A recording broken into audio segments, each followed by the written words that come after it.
Hello everyone and welcome back to Destiny. The grind is very real right now. I hope a lot of you are getting to enjoy Forsaken. I know I am. I've been streaming it all week, so a huge thanks to all of you who have come out to support me on the stream. It has been a pretty amazing week, but today we're going to be focusing down on power. First, we're going to touch on quickly what the soft cap is, and then we're going to dive into a surprising twist on your climb to 600 power, and one that will make getting there take a lot longer than we might have originally anticipated. Let's get into it.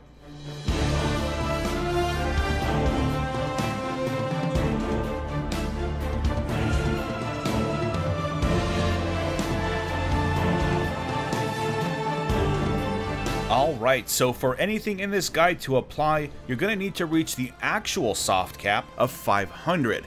This is only attainable after reaching the character level of 50. This is when the game will start giving you gear up until 500 from most activities, like public events, lost sectors, strikes, and so your first goal is going to be getting up to 500. Now, to achieve this, you're going to want to stay away from any daily or weekly challenges, and also I would stay away from weekly bounties as well. But everything else is going to be your source to get up to 500. You can go ahead and do all of your clan XP bounties, you can go ahead and do the flashpoint, and to an extent, you can actually perform the weekly bounties. You just don't want to cash anything in because, of course, that's going to net you powerful gear, which is something that will be wasted if you're below 500. So a quick way to get to 500 is going to be just to do any of the activities, do the campaign, and then go ahead and do public events and any daily bounties. And then once you reach level 50, if you're missing anything, I would then take any materials you have, like let's say you have 1,000 raid tokens, go down to Benedict and fill in all of your gear. Any of the destination or token vendors will reward packages that can get you up to 500, but not beyond. So now let's get beyond 500. So how does power leveling actually work? Well, it's going to be any source of powerful gear. For the most part, that's going to include your daily and weekly challenges, in addition to any of the weekly bounties and any of the quests that you get in the tower that are sort of those purple icons. Those are always going to be giving you powerful gear, so keep that in mind. And as a quick side note, if you're wondering what the difference between weekly and daily challenges are, weekly is pretty simple and straightforward. It's exactly what you remember from year one. It resets every Tuesday at 10 AM Pacific, and they appear as these super bright yellow stars on the director. The ones that are a little bit dimmer, a little bit simpler star, those are going to be your daily challenges, and those will actually reset not daily, but they will reset every 4 days. So the first reset was actually today at 10 AM Pacific, and the next one is going to be on Thursday, 4 days from now, at 10 AM Pacific as well. So it's more of a like semi-weekly challenge. I guess they couldn't figure out a good word for 4-day reset. But regardless, there's some other sources of power, and those are prime engrams and exotic engrams, and you can seemingly find those from any activity or destination. Exotics are super rare right now in Forsaken, and prime engrams are a little bit more common. You might have noticed a prime attunement buff on your character. I think this increases the chance of getting it, but I'm not entirely sure how this buff gets set on your character or when it goes away or it comes back. Let me know in the comments below if you figured that out. It might be one of those mysteries right now. But anyways, moving on, let's jump into talking about power.